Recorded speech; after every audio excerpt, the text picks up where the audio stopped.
She said, I need space, and you said, okay. That was 3 weeks ago. She hasn't texted first once, not once. And every time you reach out, you get back this polite, short, perfectly reasonable response that somehow makes you feel worse than silence would have. And you're sitting there trying to decode it.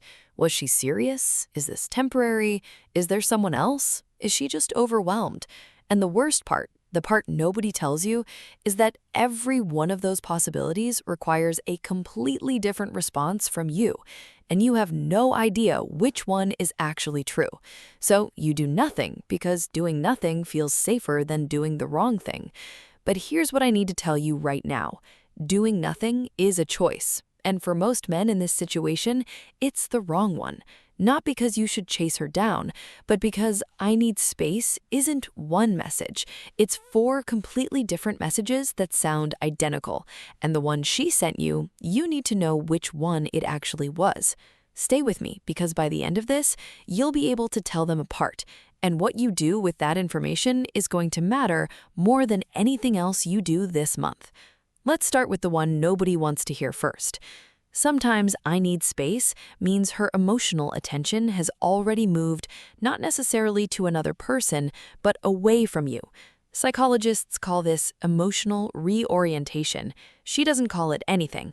She just starts answering your texts a little slower, going out a little more, laughing a little harder at things you're not part of. Here's the thing about emotional reorientation. It doesn't happen overnight. By the time she says, I need space, that process has usually been running for weeks, possibly months, which means you were already in it before she said a word. And the signs? They were there. You probably just didn't know what you were looking at. She stopped bringing her problems to you, not dramatically, just quietly.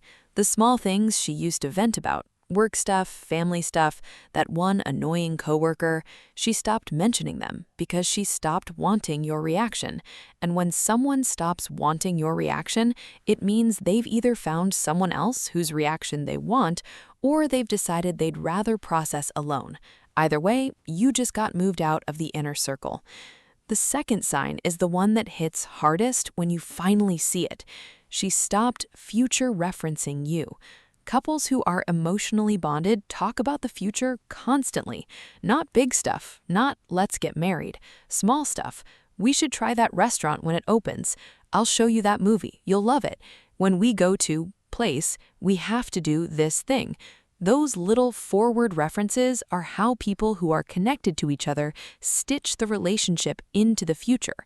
When she stopped doing that, she was already, subconsciously, not including you in hers.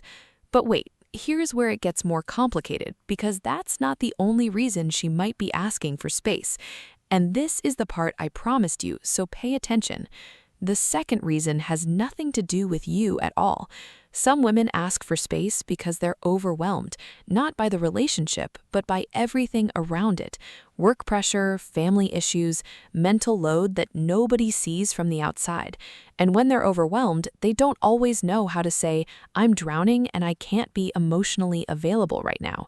So instead, they say, I need space, because it's simpler. And this version, this one responds completely differently to how you handle it. If you chase, if you message more, push more, ask what's wrong more, you don't get credit for caring. You get punished for adding to her load. You become one more thing she has to manage. And that is how men accidentally transform a temporary withdrawal into a permanent one. The men who survive this version of I need space do one specific thing. They give the space, genuinely, without making her feel guilty about needing it, without the I miss you texts designed to remind her they're still there. They just disappear, productively, and let her feel the absence. If you want to subscribe for more breakdowns like this one, the button's right below. Now here's where it gets really interesting, because the third reason she said it might genuinely surprise you. Some women ask for space because they're testing what you'll do, not in a calculated, manipulative way, though it can look like that from the outside. More like she's running a diagnostic. She's watching to see if you'll panic, if you'll get clingy, if you'll blow up her phone with apologies you don't even know what you're apologizing for, or whether you'll hold your frame. And this is the brutal truth about that test.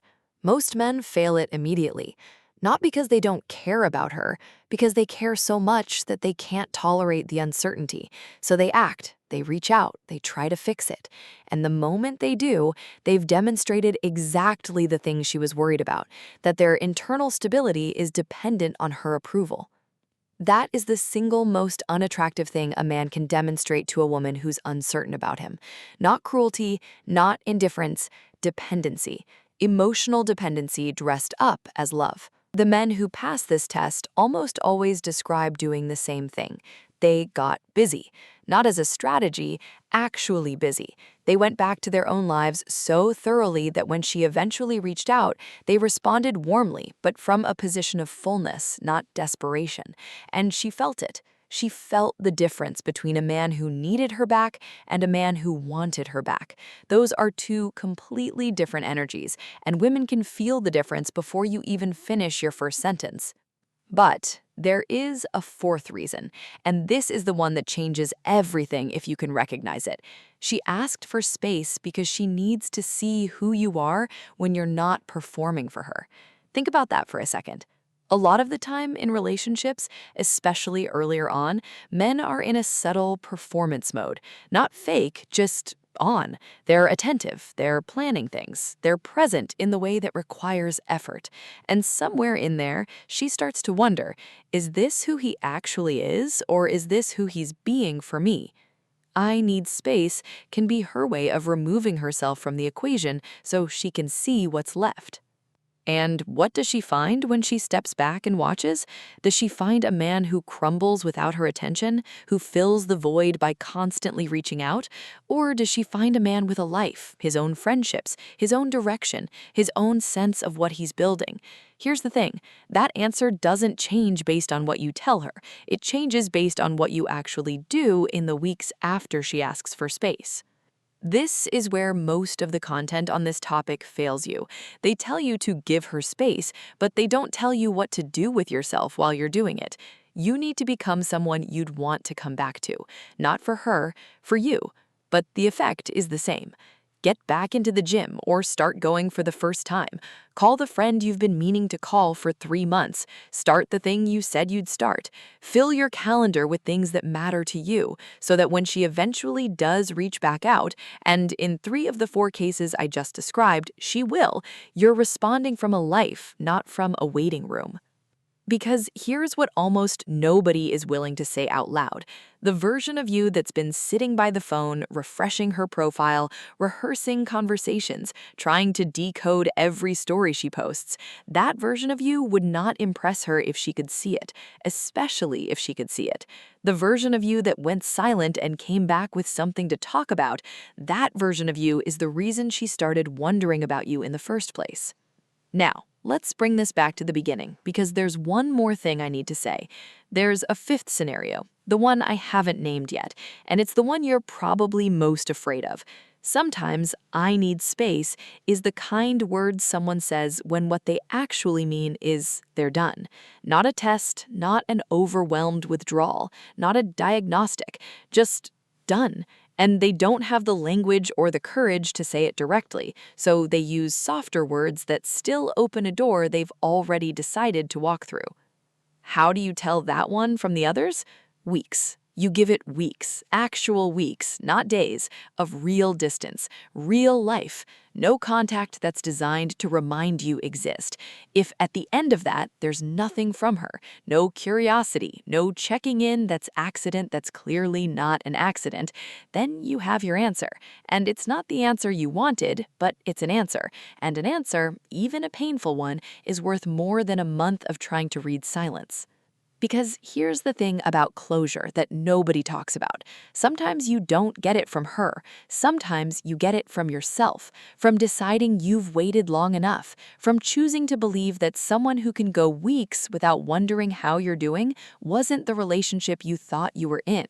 And that decision, that specific moment where you stop waiting for her answer and start building your own, that's not losing.